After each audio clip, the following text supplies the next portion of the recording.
Indonesia, miliaran kekayaan ada di dalamnya. Hidup berdampingan, kerukunan, suku, ras, agama bukan pembeda, melainkan itu semua adalah sebuah identitas dari Indonesia. Sudah terbukti bahwa Pancasila yang saya gali dan saya persembahkan kepada rakyat Indonesia, bahwa Pancasila itu adalah benar-benar satu dasar yang dinamis, satu dasar yang benar-benar dapat menghimpun segenap tenaga rakyat Indonesia. Pancasila sebagai dasar negara Indonesia, lahir sebagai buah pemikiran tokoh bangsa. Panca berarti 5 dan sila berarti dasar atau asas. Sejarah perumusan Pancasila merupakan bagian panjang dari sejarah perjuangan bangsa Indonesia. Pada akhir tahun 1944, Jepang ini nampaknya sudah diambang kekalahan, sehingga kemudian Jepang menjanjikan kemerdekaan gitu ya, kepada bangsa Indonesia. Pada tanggal 1 Maret tahun 1945, pimpinan Jepang di Indonesia yaitu Jenderal Kumakichi Harada itu membentuk atau mengumumkan bahwa akan dibentuk sebuah badan yang bertugas untuk menyiapkan berbagai perangkat untuk Indonesia merdeka, yaitu dengan membentuk sebuah lembaga yang namanya Dokuritsu Junbi Kosakai atau dikenal dengan nama Badan Penyelidik Usaha Persiapan Kemerdekaan yang disingkat BPUPKI. Dan pembentukan lembaga ini bertepatan dengan ulang tahun Kaisar Jepang gitu ya pada waktu itu. BPUPK ini dipimpin oleh Dr. Kanjeng Raden Tumenggung Rajiman Widyodiningrat dan beranggotakan 67 orang.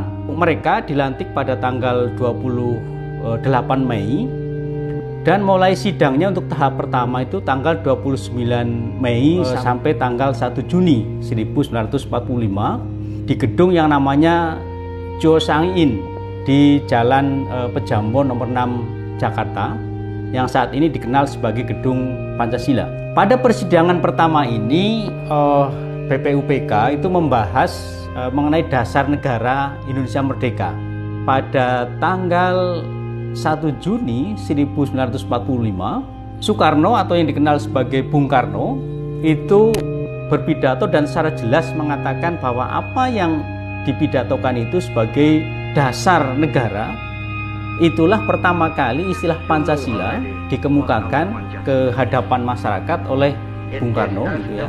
Nah, pidato ini kemudian disambut oleh anggota BPUPKI yang hadir pada persidangan waktu itu dengan sangat antusias. Bahkan waktu itu ada tepuk tangan dan sebagainya yang menandakan bahwa gagasan Soekarno ini nampaknya diterima oleh semua yang hadir pada waktu itu. BPUPK membentuk panitia kecil gitu ya, yang anggotanya terdiri dari 9 orang, yaitu Soekarno yang kemudian ditunjuk sebagai ketua, kemudian ada Muhammad Hatta, Ahmad Subarjo, Muhammad Yamin, Wahid Hasim, Abdul Kahar Muzakir, Abi Kusno Cokrosyoso, Haji Agus Salim, dan A.A. Maramis. Dikemukakan pada tanggal 22 Juni tahun 1945 yang dikenal dengan istilah Piagam Jakarta atau Jakarta Charter itu ya, yang pada alinea keempat itu terdapat rumusan Pancasila dari apa yang semula dikemukakan oleh Bung Karno dan ini kemudian disempurnakan lebih lanjut. Dan memang ada 5 sila ya seperti yang dikemukakan oleh Bung Karno, tetapi dengan kalimat yang nampaknya jauh lebih sempurna. Yang pertama, ketuhanan yang Maha Esa. Kedua, kemanusiaan yang adil dan beradab. Ketiga, persatuan Indonesia.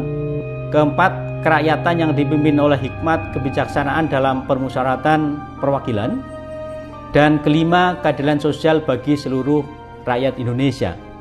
Dan Pancasila inilah yang saat ini kita gunakan oleh bangsa Indonesia sebagai dasar negara sebagai ideologi bangsa yang mempersatukan bangsa Indonesia.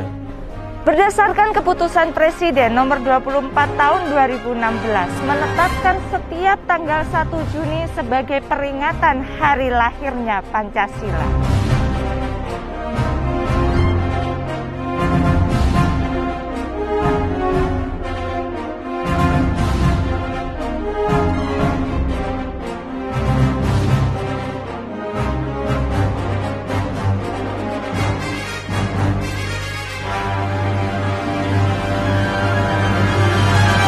Selamat Hari Lahir Pancasila. Saya Pancasila, saya Indonesia.